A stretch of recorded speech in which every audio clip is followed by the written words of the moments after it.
আসসালামু আলাইকুম এভরিওয়ান, কেমন আছেন আপনারা সবাই? আলহামদুলিল্লাহ, আমিও ভালো আছি আপনাদের দোয়ায়। আজকে আমি আপনাদেরকে চিকেন কাবাব বানিয়ে দেখাবো। সবসময় তো বিফ কাবাব বানাই, এবার ভাবলাম চিকেন কাবাবের রেসিপিটা শেয়ার করি। এই জন্য আমি এখানে হাফ কেজি পরিমাণ ছোলার ডাল নিয়ে নিয়েছি আর হাফ কেজি পরিমাণ বুকের মাংস। এরপর আমি সব কিছু, ডালটা আমি আগে থেকে ভিজিয়ে রেখেছিলাম 2 ঘন্টা।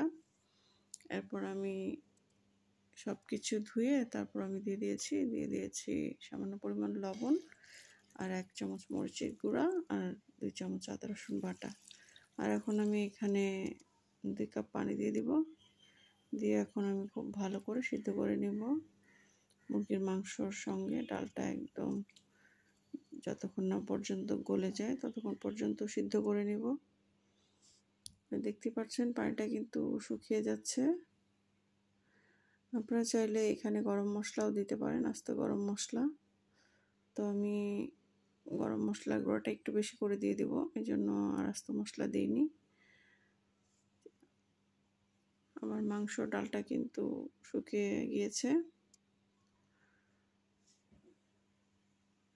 তো একটু পানি থাকা অবস্থায় চুলাটাকে অফ করতে হবে, কারণ তা নাহলে কিন্তু একদম ঠান্ডা হওয়ার পর ড্রাই হয়ে যাবে। এই জন্য, কারণ ডালে কিন্তু অনেক পানি চুষে নেবে।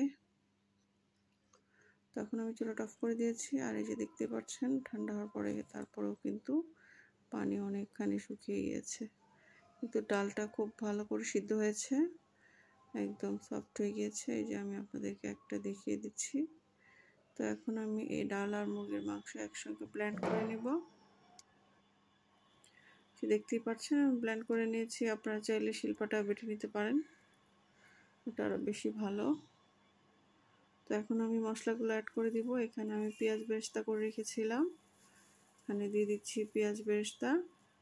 একটু বেশি করে দিচ্ছি, যেহেতু আজকে আমি একটু বেশি করে বানাচ্ছি, তো সব কিছুর পরিমাণ একটু বাড়িয়ে দিতে হবে। দিয়ে দিচ্ছি এই যে পুদিনা পাতা, এটা হলো আমার ছাদ বাগানের পুদিনা পাতা, ছাদে টবের মধ্যে লাগানো আছে, তো যখন প্রয়োজন হয় নিয়ে আসি।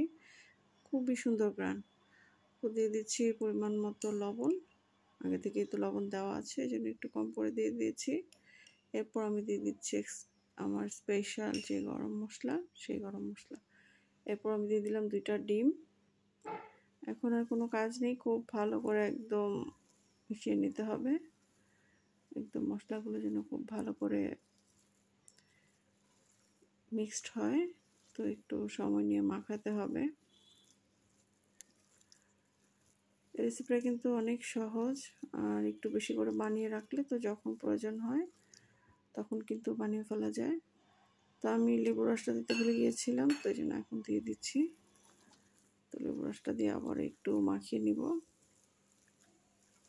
আর একটু চিনিও দিতাম, চিনিটা দিইনি কারণ আমি যখন পেঁয়াজ বেরেস্তা করেছিলাম ওটার মধ্যে চিনি দিয়ে রেখেছিলাম যেন মচমচে থাকে, তো এই জন্য আর এক্সট্রা দিতে হয়নি। তো আমার মাখানো হয়ে গেছে। এখন আমি ছোট ছোট করে কাবাবের শেপ করে নেব। আপনারা আপনাদের পছন্দ মতো যে কোনো শেপ দিয়ে নিতে পারেন। এভাবে করে আমি সবগুলো বানিয়ে নেব। খেতে কিন্তু ভীষণ মজা। আপনারা অবশ্যই এটা একদিন ট্রাই করবেন, যে এত মজার একটা কাবাব এত সহজেই বানানো যায়। আমার কাছে তো একদম কোনো কষ্ট হয়নি। সবাই বলে কাবাব বানানো নাকি অনেক কষ্ট, আমার কাছে তো অনেক সহজ লেগেছে। তো আপনারাও চাইলে আমার এই রেসিপিটা ফলো করে এই সহজভাবে বানিয়ে ফেলতে পারেন চিকেন কাবাব। তো আমি সবগুলোকে একইভাবে বানিয়ে নেব। তো এখন আমি ভাজার জন্য কিছু বানিয়ে নিচ্ছি, বাকিগুলো আমি পরে ফ্রোজেন করে রাখবো। যখন প্রয়োজন হবে আমি শুধু বের করে ভেজে নেব।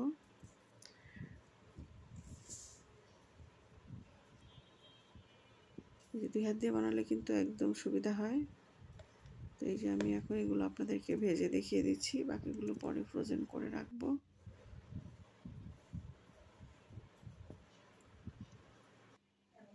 আমি চুলা আগে থেকে তেল দিয়ে রেখেছি। তো তেলটা আমি বেশি গরম করব না, তার আগেই কিন্তু কাবাবগুলো দিয়ে দিব, কারণ তেলটা বেশি গরম করলে ভিতর থেকে হবে না, শুধু বাইরের দিক থেকে হয়ে যাবে, ভিতরে কিন্তু একটু নরম থাকতে পারে। এই জন্য তেলটা পুরোপুরি গরম হওয়ার আগেই কিন্তু কাবাবগুলো দিয়ে দিয়েছি, যেন একদম ভিতর থেকে মচমচে হয়, ভিতর থেকে বাইরে দিয়ে দিতে সমান পরিমাণে হয়, এই জন্য। তো এই তো এখন আর কোনো কাজ নেই, কাবাবটাকে একদম উল্টে পাল্টে ভেজে নেব। তো আপনাদের কাছে আমার এই সহজ রেসিপিটি কেমন লেগেছে অবশ্যই কিন্তু কমেন্ট করে জানাবেন। যদি ভালো লেগে থাকে তাহলে অবশ্যই লাইক কমেন্ট শেয়ার করে দিবেন। আপনাদের একটি কমেন্টে নতুন নতুন ভিডিও বানানোর জন্য উৎসাহিত হব। যে আপুরা ভিডিও বানায় তারা তো জানেই যে ভিডিও বানানো অনেকখানি কষ্টের কাজ, অনেক কষ্ট। তো সবাই খুব কষ্ট করে ভিডিও বানায়। তারপর অবশ্যই লাইক কমেন্ট করে সাপোর্ট দিবেন, পাশে থাকবেন, তাহলে আমরা আরও নতুন নতুন ভিডিও বানানোর জন্য উৎসাহিত হব। তো এই যে আমার কিন্তু একদম লাল লাল করে ভাজা হয়ে গিয়েছে। আমি এখন একদম উল্টিয়ে পাল্টিয়ে আমি এখন নামিয়ে নিব কাবাবগুলা।